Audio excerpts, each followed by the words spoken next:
आजचा दिवस असाच वाया गेला असं का म्हणते पुढे सांगते. हॅलो एव्हरीवन, मी काजल. सो नवऱ्याचा टिफिन असतो, शाळेत जायचं असतं.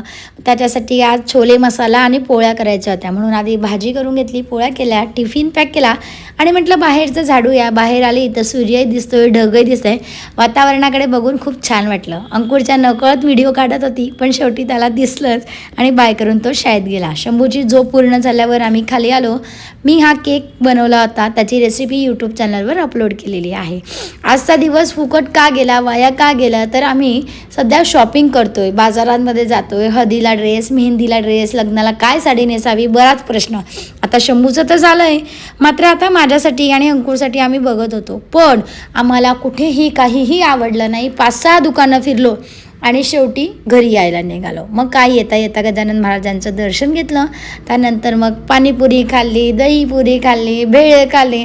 असं चटरपटर खात पीत आम्ही घरी आलो. भेटूया पुढच्या व्लॉगमध्ये. Bye bye.